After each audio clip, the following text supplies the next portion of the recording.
বাড়িওয়ালাদের যে বকেয়া বাড়ি ভাড়া সেটা দিতে পারছে না।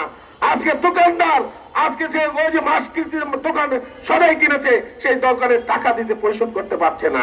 অনেকে কিস্তি রয়েছে, সেই কিস্তিওয়ালা প্রতিদিন বাসা বাড়িতে যে ডিস্টার্ব করে, কারণ তার তো বেতন নয়, সে টাকাটা দিবে থেকে। এইরকম একটি পরিস্থিতিতে আজকে রয়েছে।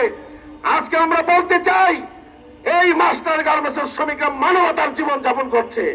আজকে 3 বেলা তারা খেতে পারে না। সংগ্রামী বন্ধুগণ, আপনারা জানেন একদিকে কষ্ট, আরেকদিকে বাজারের যে দ্রব্যমূল্য ঊর্ধ্বগতি, আজকে তারা নাবিশ্বাস হয়ে যাচ্ছে। সংগ্রামী বন্ধুগণ, আজকে আমরা বলতে চাই 5ই আগস্টের এই চেতনা ছিল না। আমরা মনে করেছি 5ই আগস্ট লুটপাটকারীরা বাংলাদেশে গত 17 বছর লুটপাট করেছে, বাংলাদেশের টাকা বিদেশে পাচার করেছে, ভারতে পাচার করেছে। আজকে আমরা মনে করেছিলাম অন্তত লুটপাট বন্ধ হবে, কিন্তু আমরা দেখি সেটা সম্পূর্ণ ভিন্ন। সংগ্রামী বন্ধু, বাজার সিন্ডিকেট সেটা ভাঙতেছে না। আজকে এই মাস্টার গার্মেন্টসের শ্রমিক অত্যন্ত ধৈর্য সহকারে নিয়মতান্ত্রিক ভাবে আন্দোলন পরিচালনা করছে। এখানে গোয়েন্দা সংস্থার লোক রয়েছেন, ডিএসবি, এনএসআই সহ বিভিন্ন কর্মকর্তারা রয়েছেন। আমরা আপনাদের মাধ্যমে সুস্পষ্ট ভাষা বলতে চাই, একজন ক্ষুধার্ত বাঘ যখন তার পেটে ক্ষুধা লাগে, তার সন্তানকে তখন সে চিনে না।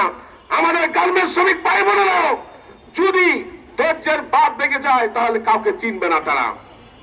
আমরা এই সমাবেশ থেকে বলতে চাই, অনতি বিলম্বে শ্রমিকরা আইনগত যে প্রাপ্য পাওনা সেটা পরিশোধ করতে হবে। আজকে বিকিএমিতে যারা বসেছেন, এক লুটপাটকারীরা গেছে, আরেক লুটপাটকারীরা আজকে বিকিএমিতে দখল করেছেন।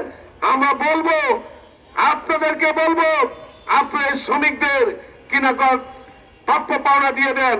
তা না হলে কিন্তু 5ই আগস্টের আগে দেখেছেন শ্রমিকরা কিন্তু ওই গুলিকে ভয় করে নাই।